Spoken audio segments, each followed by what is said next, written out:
Welcome, welcome, welcome back, my Be Health Empowered family. So glad that you could join me again for another episode of Excuse Me, Doctor. My name is Dr. Melissa Clark. Of course, please call me Dr. Mel. I am delighted to be here again with you to do what we've been doing every week, which is making sure that you have the information that you need to make the wise health decisions for not just yourself, but your family and even for your community. So we are, live here. We are here specifically so that you can answer questions, get your comments in the chat. So make sure you do that.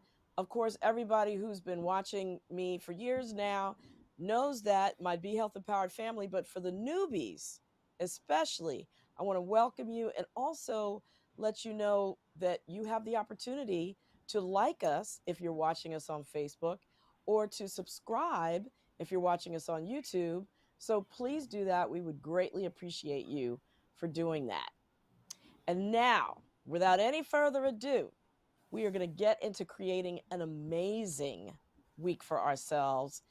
And in order to do that, I have to have my co-host with me, my ride or dies, Miss Lila Mays, Mr. Wayne Bruce. Come on in. How y'all What's up, doing? Dr. Mel? How you doing? I'm doing good. I'm doing good. How you doing? Just trying to ride because I ain't trying to die. That's what I'm doing. You're not That's trying what to I'm ride. doing. Okay, I'll come up with something else. All right. Thank you. Ride and live. My rider lives. Come on now. Well, good, good. Well, tonight is, we're doing it again with Howard University, our special monthly um, co-hosted show with Yeah. Howard University Research Centers and Minority Institutions. The Yep. Okay. Is He's Lila, Mercury are retrograde. we are we gonna get Dr. Mel back? I think Dr. I'm Mel, sure we're gonna get Dr. Mel we're back. gonna get back. It's This is Monday. our Monday this is is Monday. it is Monday. Yes. It is our monthly show with Howard University with their research centers and minority institutions program. I'm looking forward to getting on with that. But before we do that, I just want to say, uh, before Dr. Mel joins, we're gonna get Dr. Mel back. We she right now is you know we I think we she's coming back into the building. She's coming back and she's coming back. We can't hear her yet. We can't hear yet. It's something going on here, and on the technical end. But we're gonna get her back. We're gonna get her back in a second. I just want to say we're excited about this. So if you're watching for the first time, this is not how it normally is. It's not normally us two and an big orange screen beside us. But if you're listening to us for the first time, I mean, it could be us at any point, right? Lie. It could be us at any time. There she It could is. be us at any time. I wonder. I don't know what's going on with Dr. Mel, but Oh, I'm back. Can you hear me? Can you see me? yeah, I can. We can hear you. That's most important, Okay. and now we can see you. All right. Fantastic. Well, it's great to be back. Okay, And welcome back. and I was just about to introduce Karen Parker, who is representing the Howard University Research Centers and Minority Institutions Community Engagement Corps. And of course, we do this show once a month, and we're delighted to have Karen here with us. So, Karen, please tell us about RCMI Community Engagement Corps. Absolutely. Good evening. Great to be back one more time. Missed you all. Uh, Basically, my group is called the CEC, or the Community Engagement Corps. And our whole reason for being is to make sure that we keep the dialogue open between the institution, Howard University, and the community that we serve. So we keep a very close touch with our neighbors, and we make sure that the research that we support, the RCMI research, is relevant to our community. So we do a lot of listening and we do a lot of sharing like we're doing tonight.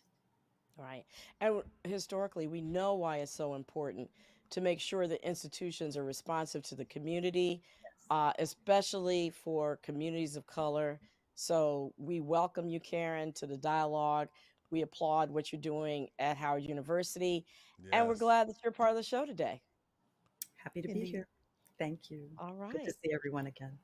Good to So, see you, what? Karen. Good to see you, Yeah, Karen. absolutely. So, what are we talking about tonight, y'all? Well, it's Men's Health Month, and Mhm. Father's Day is Sunday. I Mhm. mean, when you hear this, I don't know what day or see this what day or time it is, but I'm telling you what's happening here and now in this space. So, Mhm. Men's Health Month, Father's Day is just around the corner Sunday. We are celebrating men on our show today, you know, That's and right. our health, men's health. Yes. Well, we're definitely going to turn our focus to our brother's mental health and how important it is to your overall health, and particularly in your roles as fathers and father figures, and how that ultimately affects our Black families. So it's a In, big discussion. indeed. And it's so timely because we're in a mental health crisis. I hear about it from everywhere, especially since COVID. Suicide, anxiety, depression are up for everybody, but young Black men are now facing their highest leading cause of death is suicide for young Black men. And that's 4 times more the rate than young Black women. I think it's a Sylvia, third leading death, but it Oh, third, still third. has gone up significantly. yes, And, you know, both from a mental health and a substance use disorder standpoint, just being Black in America, right. Yeah. on top of all the other stressors, right, puts Black men and boys at higher risk. And you mentioned how much higher the rate of death by suicide is compared to Black women. And part of that, I think, is the lower likelihood of Black men and boys seeking help, but also Hmm. their challenges to accessing treatment in Mhm. general.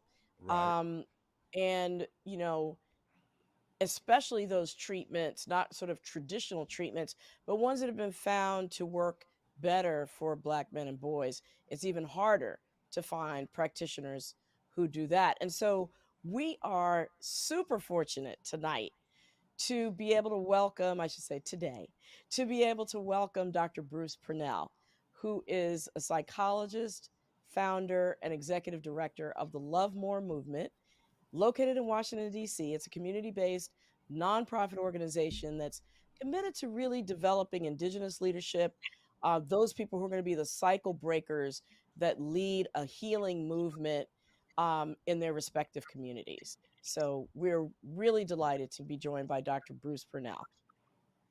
Welcome, Dr. Purnell. I'd like to add, if I may, that Dr. Purnell's connection to us is as a member of our Community Advisory Board at the RCMI programs. We're very lucky to have him. Thank you for Absolutely. joining us. So I love the name, the Love More movement. And I want to find out, Dr. Bruce, if that's okay for me to call you Dr. Bruce, what drew you to working with Black men and Black families in particular? Probably life. Like growing up in DC, that's what it was. We were chocolate city. Everywhere you went in the country, we had a black mayor, a black school board, black fire chief, black teachers. I mean, just it was a black city. So when you go other places, some things that we didn't experience, like it wasn't the norm for us. It became kind of black mecca in DC, like Hmm. even Acre by Howard University and Chocolate all the City. black universities. So it's like that's been my tribe. So it's like so the health of my tribe, so to speak, ends up being kind of why I feel I'm on the planet. That's my calling. Right. No, makes perfect sense. And you talked about Chocolate City. Certainly Black men are not a monolith for sure, but unfortunately the social stressors, racism, discrimination, etc., are very similar across the board anywhere you go in the United States, including DC. what are some of the recurring themes that you've seen in your work as a psychologist and with the Love More movement? Mm. Having to the humanity being challenged is probably the biggest probably the biggest challenge. All the way back, this has been universal. I know in 1830s, and I'm a fifth generation Washingtonian, so my family goes back that far, right? But my grandfather Wow. owned a restaurant in 6th and Pennsylvania Avenue, and after Nat Turner's rebellion, he couldn't even sit at the counter of the restaurant that he owned. That's just how it was. That was the sign of the times, and it's it's era after era. We're trying to find our humanity through a system that just doesn't want to see us that way. So Mm-hmm. it takes different shapes and forms and how it comes out. And if you notice, well, I came up through athletics, but that was one of the ways that you could be masculine because it's dangerous to be masculine if you're a black man in America. So when you dunk a basketball, you get the opportunity, or you make a tackle, you. That's one of the only opportunities that you can actually just be, exhibit that masculinity without it being a threat Right. or being perceived as a crime. Right. Or that physicality Right. without being seen as being aggressive, right? That's right. That's right. Wow. Hadn't thought about that. Thank you. Yeah. I'd like to jump in, Dr. Bruce. Good evening again. Um, you talk about the type of healing work that you do with the community being trauma based. And can you give us an idea of where the experience of trauma works its way into the picture? And then I have a second part to my question too. Uh, Mm-hmm. for those who don't experience trauma firsthand, why is it important to focus on healing those traumas in those people? Yeah. And so the healing piece. So kind of my push to the trauma informed movement. It's important to identify the pain, but we have to have pathways to the healing piece. So a lot of times we'll say healing informed. Like we get, it's like being slavery informed doesn't mean you're on a pathway to freedom. Being trauma informed doesn't mean you're on a pathway to healing. So the idea of being able to know that you're moving to joy. So that piece is key because the trauma, it's not the event that happened, it's what you take away from it, right? Because it's like, yeah, the body remembers, the body kind of keeps a score, but the soul is what is affected by it. So the spirit walks through this piece, and now, the spirit learns through the body to avoid, life is going to be about avoiding the next trauma. And that's why we have to watch how we use resilience. Because if we think resilience the goal, then I'm gonna be strong enough to endure the next trauma. But resilience should be a tool to get to joy. So as I know, Mhm. I'm moving out of this pain. So I'm identifying it and moving out of it. And then I can start activating my greater gifts and that ends up being moving toward mental wellness. If I don't, I just never will. And I'll just know that I'm hurting, and I can name that pain, but I won't have a process to get me out of it. So for these people who don't have a firsthand experience of this trauma, would you say that it's taught or somehow passed along spiritually? Yeah, well, we know through Dr. DeGrew's work in post-traumatic slavery disorder that we got like 3 or 4 generations in the DNA that we have to heal from, that was passed down. But if you remember the first learning Black history, it's vicarious trauma. Sometimes it's no debriefing. The first time they sat us Right. down to watch Roots, and we're like, oh my gosh, it does something to us. Yeah.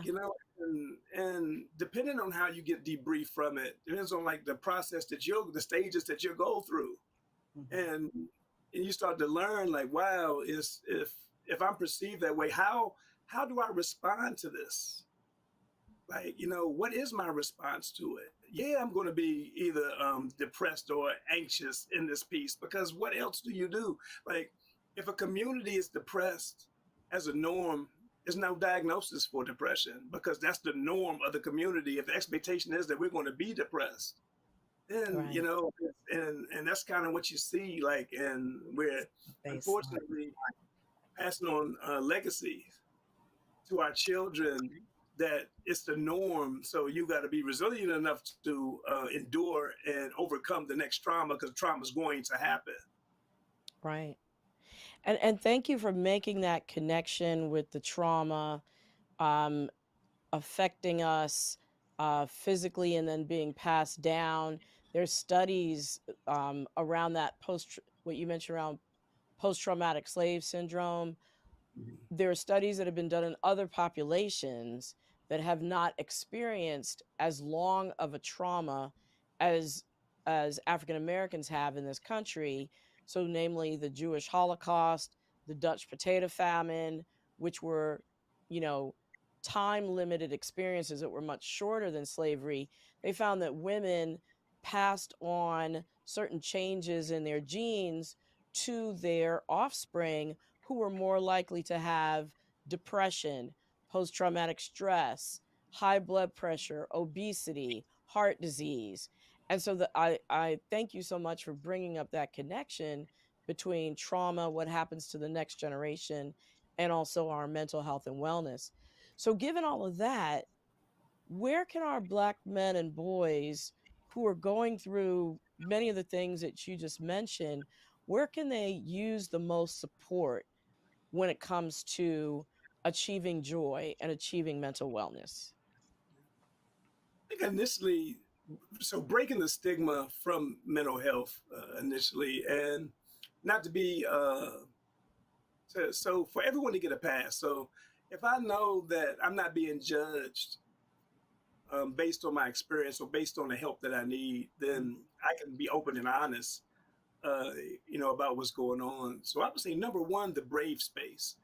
We use brave space instead of safe space because safe space has kind of become cliche. Like I may come up out and say, "This is a safe space," saying like it's safe for everybody. When I feel, when I trust the space enough that I can be open and honest about how I think and feel, is kind of when the healing begins. So I say that Hmm. across the board, universally, we need a brave space to be able to even articulate what's going on with us. Wow. So really creating a brave space for men and boys to be able to step into and express their feelings. Exactly. Wow. Okay. Okay. Did you have a question, Karen? No, I didn't. I'm just sort of absorbing what's being said. So Right. Yeah. forgive me for making the noises, but this is Yeah. I'm No, learning. I'm learning. I am too. So, the next thing I want to ask you about is sort of, getting to that mental fitness, that mental resilience, um, and how our self-perception, or the self-perception that Black men and boys figures into that. And the reason I'm bringing it up is because people who have watched the show may have heard me refer to the telomere study, where they looked at the DNA of Black men in this one particular study, who had admitted to being exposed to racism, right? And they did a psychological assessment, and they found that those people who internalized and their self perception changed negatively because of the exposure to racism, it affected their DNA and made their DNA age, if you will, versus those individuals, those Black men in the study, who did not let those experiences of racism affect their self image. Their DNA was healthy and appropriate for their age, right? So, how do you not internalize racism Hmm. and the negative images of Black men that are out there, constantly bombarding you? You have to rewrite the script. You have to rewrite the script, and that's the only way. And it's hard sometimes because we don't know it's a script. Sometimes we think we came up with this stuff. And we need it desperately. I lived through a change of the narrative where we went from soul to trap. We listened to soul music. We ate soul food. We watched Soul Train. At every party, we had a Soul Train line where everybody got to come to the middle and shine, right? So you couldn't separate spirituality from us and language and the label. I rarely hear it now. Mm. And I'm like, damn, we gone from soul to trap. Like, I mean, that is just one thing that I lived through in my lifetime. And as far as the narrative changes, even the language, being a brother and a sister, like when we think about like things like, well, we have a violence epidemic or but so the terms you use, if am I going to treat a brother different than I treat an N? Just in Mhm. language, Mhm. Right. my sister and a B. Like so, Right. as I look at the different terms, like it becomes normal to dehumanize ourselves. That's what I said. The humanity is so important. To, if we see ourselves, if we start, and going back to identity theory, like Cooley's one of the oldest, 1902 or something. But the looking glass self, not how I see me, not how you see me, but how I perceive you to see me. And if I'm using my oppressor for that lens, then I'm going to see myself that way and start to live out the labels and which maintains the status quo. But if we don't go to the roots of, dang, how do I see myself? How do I see you? How do I refer even to myself? Who's the author of the narrative that I accept to be my truth? Who's the Right. author of that? And and so, I'm gonna tread on some unplanned territory here. So you mentioned brother versus the N word, right? How in the processing of people that call each other the N word, how do you um how do you process, or how do you explain, or how do you work with people who want to use the N word and claim it and say, I'm repurposing it, Mhm. versus thinking about it as, well, no, it's actually through the lens of the oppressor? How do you reconcile that when you talk with black men and boys, because it's so common, it's become such a commonplace way for us to address each other? That's funny you ask. We had to wean ourselves off of it. So we at Lovemore, we built a recording studio because all the young men, they want to come in and they want to come to the studio and record. So first you had to go from the N word to ninja. So they say ninja first because they feel they have to say it. And then as we go through this, like dang, they find that you have to find that you really don't. You're not going to lose your audience because you're not using those terms. But initially, we think that's the piece because it gets signed. There's expectations upon getting signed by the industry in this piece, and that's how we have to look at it another way.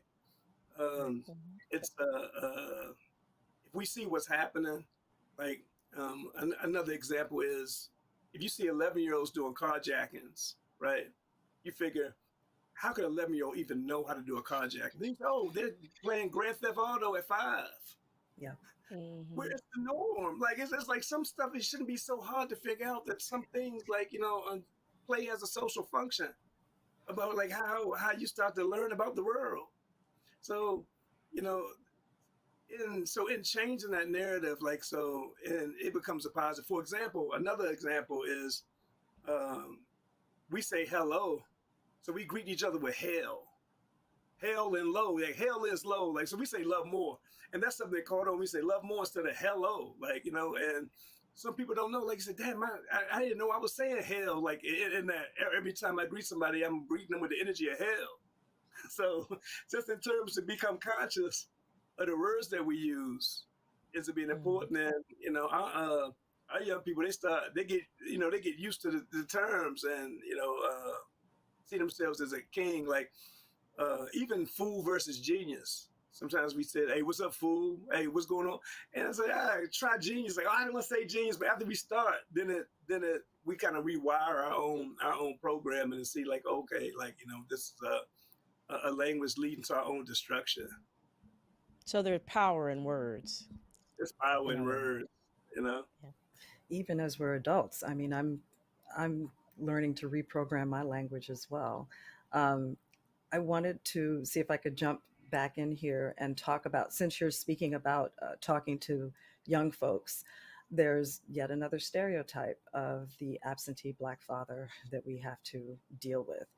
And I'd like to get your perspective on where that came from and how that differs from the actual recorded facts, and how that in turn factors into a brother's self perception, and how that's passed along to their young folk. Wow, I that's know it's powerful. heavy. And it's really not, but it's good. And I want to give a shout out to Child Family Services in DC, Mm, because they're actually dealing with this piece by adding fatherhood initiative to keeping DC families together. So, and I say that because with Child Family Services, the fathers were legislated out of the family for services to happen. Which is, if you remember the movie Claudine, they showed it really well yes. in Claudine when she had to hide the toaster and James Earl Jones was in the closet holding stuff. It's like, oh gosh, like, the social worker comes to make sure there's not a man in the house. So you can get a place if the father's not connected. And then you come like 20, 30 years later and say, well, where are the fathers? Yeah, for us to get a house, the father couldn't be connected to this. And Mhm. intergenerationally, it happened because the daughter knew that if she had a child out of wedlock, then she could get her own place. And that's kind of how it moved in consciousness. So, this is through, it was intentional. But we just didn't understand it. Like, we didn't understand it, and then, the whole I can do bad by myself kind of piece. Like, we don't, again, we follow the vibe. We don't understand the author, where this is coming from and where it leads. So it's like, okay, if this is the piece, it's like it's something wrong with the black man just for being a black man. So now we can cut off like all the roots of everything that happened and understand just, oh, there's something wrong with you. And until you get it together, then you need to remove yourself from the family situation. Or we don't need you for the family to be okay until we find out that we do, because that balance isn't there. You know how many children speak and they're like, first they have hope, hope, hope that they're going to see their father. Then they resent the fact that he didn't show up. And they're like, I hate him. And it becomes that over time. And it's like, wow, like, if you knew how important that was. But children hold that resentment and they'll feel that why wasn't I important enough, or why wasn't I loved enough for him to even care if I live or die? And they want to know, like later on, first you resentment, then you want to know why isn't my father in my life? Of course. And sometimes you don't get that until you're an adult, an understanding of what happened. And for many of us, like it's like it's this story goes on and on and on, and it cuts through socioeconomic status and everything, because a lot of people have a story, even the social workers and stuff, they don't talk about it, but when you talk to them, it's like, yeah, me too. It's like, me too. Yeah, all kind of things that happen that we don't talk about. So So how do people even learn to find the language to talk about that? the brave space again. And like sometimes we skip past it because we don't understand the importance of it, even in a relationship. Imagine if you started out and you knew that whether it's good or bad, whatever, I can be open and honest with you. Mhm. Like, and we're gonna do that. And no judgment, no filter, whatever we're gonna be open. And we don't have that. Sometimes with our parents, we don't have it. We form compartments. And those compartments become who knows what they become. We have whole nother Mhm. lives sometimes. So when we have a brave space, we can be open and honest about what's going on with us. Then now the truth can start coming out. We can start really healing. But I think it's important that we know that we need to seek counseling, seek professional help to help, Mhm. help us to get to that brave space. It's not necessarily for most people something that's going to happen spontaneously. And I Not at also all. wanted to point out too that, even the CDC has done studies, and despite the popular narrative that Black fathers are not involved in their children's lives, they actually showed in a 2013 study that Yes. Black fathers were more involved with their children's lives compared to other racial groups. It might not be in that traditional family unit, but there's still that connection. But you're right, there's a lot of trauma that has resulted from um, from fathers not being in the lives of children that persist far into their adulthood. Absolutely. So we have a 40-year war on drugs. But Yeah. even though we say war on drugs, we don't understand that it really was a war. And after war, you're supposed to have a reconstruction time of repairing, and we just never had that repairing piece. How many brothers went to jail during that time? Right. Right.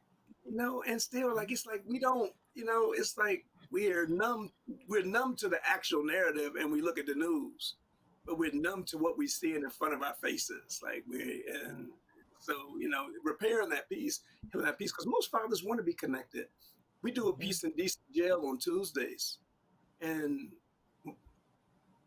60% of what we talk about is how do I reconcile? How do I father from being incarcerated? Like, how do I do it? I want to make sure my children know that I love them, and things like that's the Wow. conversation.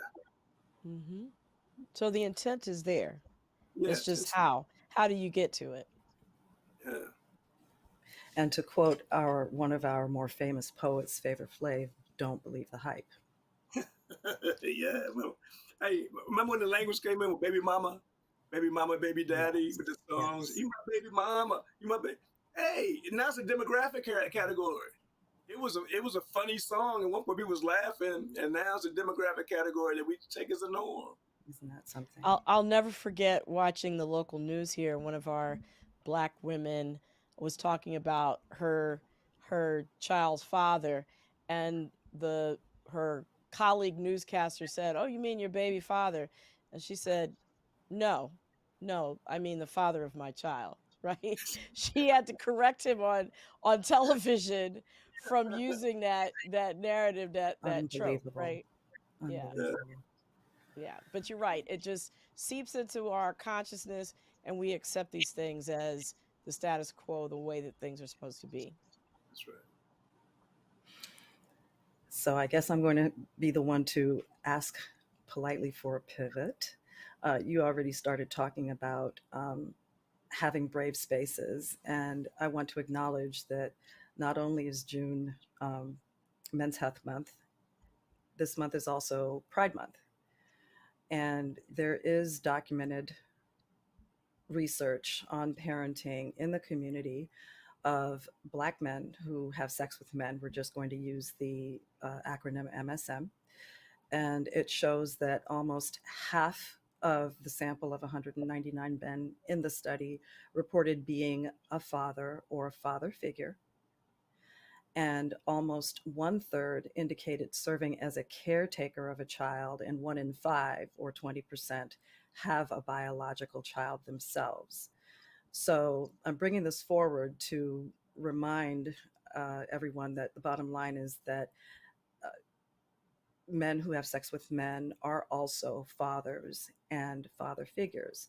So I wanted to ask you, Dr. Bruce, whether there are additional issues or traumas that Black MSM fathers and father figures face, and how do we address that in the context of your work? Yeah, it's a bunch of issues. I mean, it's a bunch of issues. Hmm. Uh, we address it because one of the statements would be like, if you knew that your body was a machine designed to allow your spirit to experience the physical world, would that change your life? Meaning that, like, so if you can see that the energy, you are energy, that's the body's just a machine, but you are inside there somewhere, right? So you really don't have a gender for real. Like, so if you can look at the energy of you can drop all of that.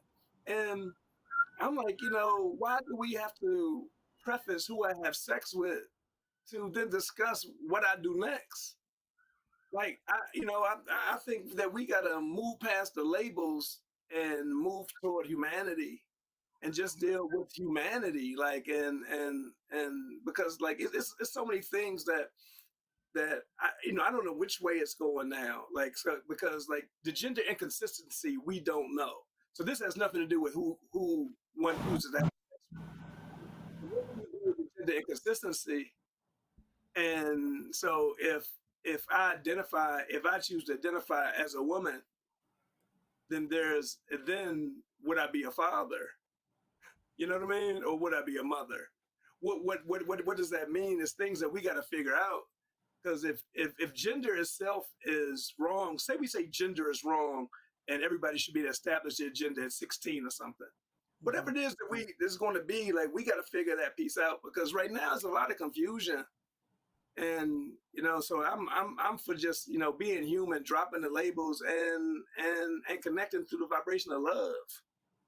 So we really like I'm like because I don't understand all the labels. So, but I do understand the humanity of us, and so in that vibration of love, I can deal, and I can connect with you there, and so at that point, we're loving children.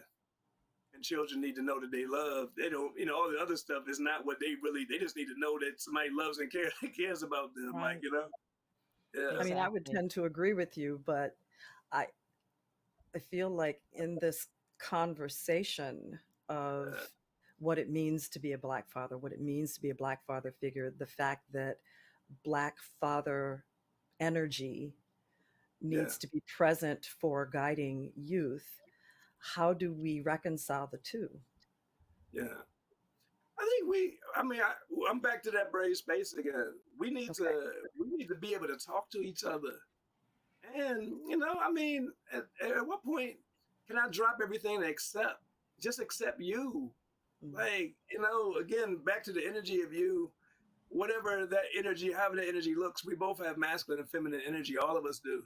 Yes. So whatever that ends up looking like, whatever that feels like, if we can move to that point and, share humanity, because our goal really is to share humanity.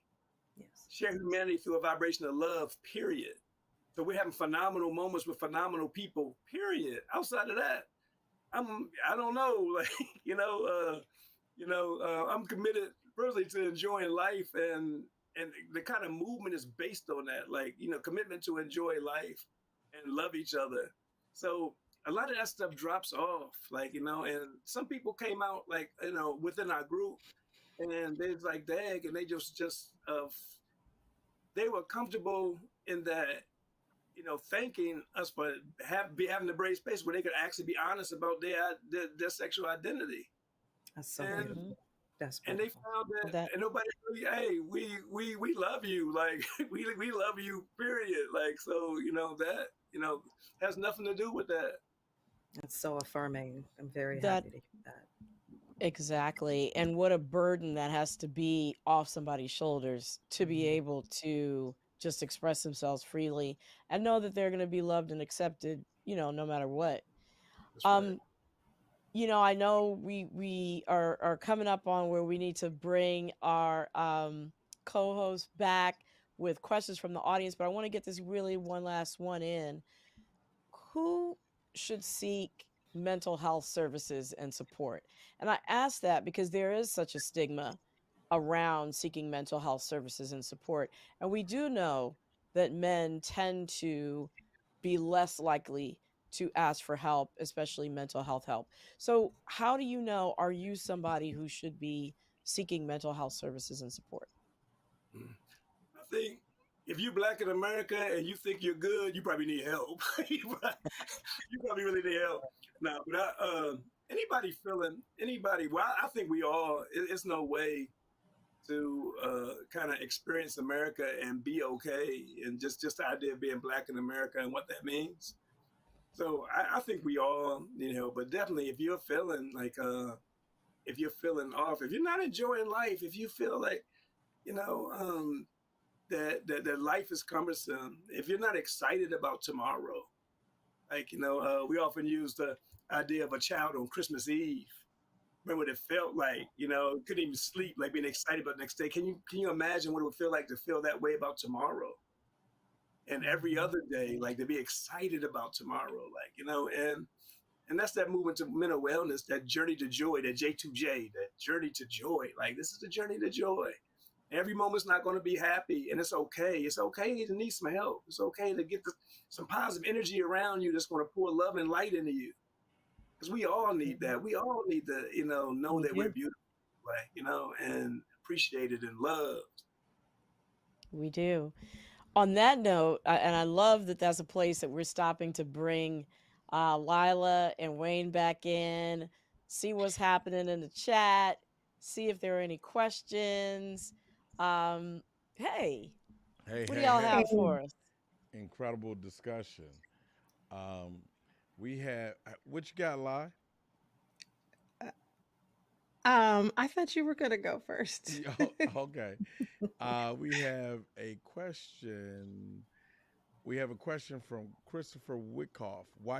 I'm sorry if I'm pronouncing it wrong. When we speak of fatherhood, black fatherhood, fatherhood is an identity and a purpose. By your argument, then, you can be a father with feminine energy? Question. Question. How is that possible? I think, which truly, I think that we all have masculine and feminine energy. Like the idea of a father and what that and what that means. Can I be a father figure? And I think it's going to be a mix of energy regardless. And so I don't, I wouldn't be one to be the judge of who is masculine and who's feminine. And I show up as judgeless as much as I can, even though like I'm still a work in progress. But Mm-hmm. I'm not gonna judge a brother or a sister based on anything, and then disqualify them from loving our children, however they choose to love our children. And I'll just say that, like I'm for us loving our children, like and loving each other. Okay. I like that. All I right. like that, Dr. Bruce.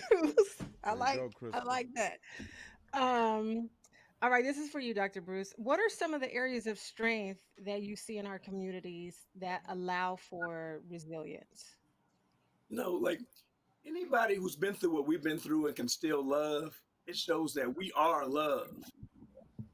Like still, like all that we've been through, like we still, like we even though we're being led to believe that we don't love each other, Yeah. the core of us is definitely love, right? And and we feel it, like, so, and also trust. And sometimes we don't know that some of us, like, during the Underground Railroad, you might have left from Maryland Eastern Shore, went all the way to Canada and had nothing, like no shoes, no food, and you had to trust people along the way that you didn't know to get to. Mm. So you can't then tell those people that they don't trust each other. Like we're definitely trusting and we're definitely loving, and we just have to, let's say, reimagine the family, reimagine us. Like Yeah. it's a different narrative. That's our core truth is so much different. But yeah, we have so many great qualities. We're so creative. We're such an electric people. Everywhere we go, like that's why they ain't let us leave. Hey, we're such electric people, man. Like we just, like Marcus Garvey often said, like we just don't know who we are. If Mhm. we knew who we were, then we We would. Okay. we would be And I just something. have to say, just I came back from an international trip, and every time I travel internationally, you know, whether it's Europe, whether it's Africa, whether it's, south of the border, because I haven't been to Asia yet, but I'm reminded about how electric we are just as African American population and what impact we have had globally, Yeah. Mm-hmm. um, how we've influenced popular culture. It's even more amazing when you go out of the country and you see, the impact that we Mm. have in terms of trend setting and Mm-hmm. and other things. So yeah, I just had to throw that in there when you said And electric. Yeah. I love that. And I love what Dr. Bruce said about just the core of us is love. I was, looking at something on social media about Bad Boys opening with record-breaking numbers this Mhm. past Mm-hmm. weekend, right? And there was a campaign to cancel one of the stars of the show and all that, but we love each other. That's And right. we gonna get to a place of support. Now we might slap your hand a little bit Right. when you mess up. Everybody is a parent in this Justifiably so. village. Right. Yeah, everybody is a parent in this village, right? But we do love. So I just had to say that. When you have a question, I have another one if you do not. Yes, we have a question. Okay. Uh, what role does social media and public figures play in shaping the mental health narratives around Mm, black men and fatherhood? Excellent question. mhm, Big, and I often like emphasize the social media is a tool. So we really have to deal with us. It's unfortunate that the tool is not restricted. Like children mm, get introduced to so many different things, and you can't even control like what they're being introduced to because it's all out there. Like and so in that reshaping this narrative, we have to understand like what it is that one we have a purpose for our children. One, and so even in the mental health, it's going to come from being able to fulfill a purpose. If we don't start with a foundation of a purpose, then how can we then look at what thriving is for us as a people? Carter G. Woodson talked about it. He said that he called it miseducation of the Negro. He's like, if yeah, we focus this way, we're going to be messed up mentally. And we are like we are because we're deviating from purpose. We don't even know what the purpose is mhm, outside of chasing money. Like I mean, outside of what is it that we're supposed to be doing as a community? So I think that is off. I think that the commercial is like an extended commercial, and the commercial is for our destruction, and our destruction has become entertainment. I think that's how crucial it is. Wow, wow. that's a word. Go ahead, Lyle. Yeah, so um this is for both you, Dr. Mel and Dr. Bruce. In searching for mental health support, what are the must-haves that folks should expect from providers and services to support along the healing journey? Dr. Bruce, you first. Okay, I would say know that you have every right to find the right therapist, right? And know that this like there's no therapeutic process that doesn't start with your story, Hmm. right? Because sometimes like you get so many sessions, so it has to go so fast, we skip past this. It's going to start with your story. There's so much variation among humans that there's no way I can have a solution for you without knowing your story. If I don't have time to hear your story as a therapist, then you need find somebody that does, so you can really get down to the roots of your why.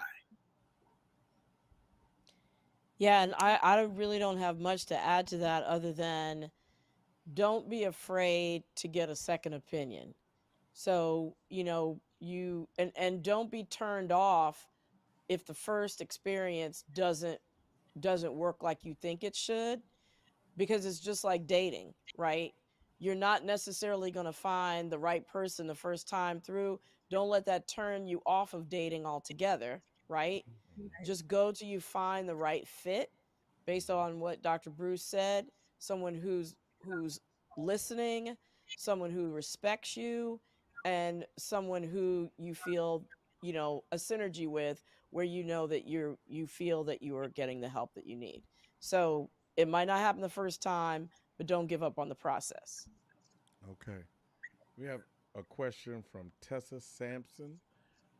Uh, Tessa says, "How can educational institutions contribute to the mental well-being of children with MSM parents and prepare these families for a healthy, inclusive environment?" I think that active parents shape the school system. So say as you move up, like whatever, like so if you're active and you become active in the PTA, then you're actually selecting your principal and Mm, you're vetting your teachers. And I mean, you're that active in the process. As you go through, like you start to shape the culture of what you want. And we have to understand the power that we have. Because there's not going to be even the curriculum that we study under. That's I mean, you can bring the curriculum out and change the entire curriculum, and we have the power to do that. But we have to be active, and it's not going to happen because the status quo is not going to. There's so much energy toward keeping things the way that it is. That's where the energy is. So you're not going to get any help, but unless you have the collective power and energy of you do have the power to change it. I love that you say that, because that's really what this show is all about, in terms of us being active as health consumers and Yes. demanding what we need from the healthcare system is the exact same in education, right? You got to be involved. You have to show up confident and empowered and be ready to engage, on your terms. It's not going to be easy. It's Mhm. work, but it's true in health care and it's true in education. Mm-hmm. What a rich conversation. I love Yeah. this. Yeah. Y'all have anything else? You got anything, Lon? I don't. I have a few more. Hang on. Uh, what? This is one that came in, and I can't pronounce the name. I'm sorry. I'm sorry to you, but What about, can you say the initials? That way the person at least gets acknowledged. AM. It's all one name. AM. Okay. And we're thankful for your viewership and listenership. AM. Uh, what are the practical steps that fathers can take to model healthy emotional behavior for their children? Ooh, I love that. Yeah, I would say you know that vibration of love is not cliche. And from the time I think it's the biggest risk and protective factor. If it happens in a healthily loving way, then it's the biggest protective factor. If it happens in the wrong way, we look for love in all the wrong places. So that words of love, words of pouring love and light into a child, that affirming conversation, like being intentional about self efficacy, like being exposed to love. Basically, I think that's the biggest piece, the biggest foundation. And we know what it sounds like. We know what somebody who loves us sounds like. We know what the touch feels like with somebody who, I mean, we really know and understand it. All right. What about time? What about, especially for those fathers that might not be in the same household that their children are being raised in, how to carve out the time to spend. Is that is that a factor as well? No, no, I believe so. And I believe that it's going to come. Like, we tend to connect with what we love, and that's why constantly, if I find that I'm in this piece, like, so, because I love you, I want to talk to you. I want to know you're okay. I want to see you. I want to affirm you because I love you. And if it doesn't do that, then it's because I'm supposed to. It's different than because I love you. Because I'm Mm. supposed to, I'm checking the box, and it doesn't. I don't know that that's sustainable. And Mm. I really believe in my heart of hearts that we're capable. And if once we reintroduce to that whole vibration of love, and that it feels so much better than anything else, then we'll connect that way. But yeah, I definitely think that time. But I think that time is going to come through love. All right. Dr. We're Bruce, good. where can our viewers find you on social media or the interwebs and whatnot? Okay, yeah, the Love More movement is us. Like, Love More Brands, the store. We got Wearable Love. We have a store of Wearable Love. And if you're around the DC area on the 13th of June, that's Thursday from 2 to 5, we're burying trauma at Union Temple Baptist Church. We're going to have a eulogy and a whole funeral for trauma. And so we're going to let people put the trauma in the coffin, and we're going to bury it. It's 1619 to the day. We're going to bury Black trauma. And All so we right. have a service at Union Temple Baptist Church That from is 2 to 5. powerful. Is it Is going to it be streamed? individual? It'll be Yeah. streamed also on Union Temple Okay. Baptist Church's their sites. All right. So tune in June 13th, 2 to 5 p.m. Eastern time, right? That's Union right. Temple Baptist Church's website to see Trauma Buried. I love that. It's And I think that's a fantastic. great note to wrap this up on. This has been an incredible show, recognizing our humanity, recognizing our love vibration, burying trauma, and bringing that into healing our families, healing ourselves, and for our brothers, healing as fathers, and themselves individually. So Brave thank you so much, spaces. Dr. Bruce. Absolutely. Wonderful words of wisdom. Thank you, of course, Karen, for putting this show together and for co hosting. And of course, my ride and lives, There we go. That's right. Wayne Bruce and Lila Mays. Thank you so much. And of course, to the Be Health Empowered family, thank you so much for joining. And always remember, be wise, be well, and be health empowered. Thanks for tuning in.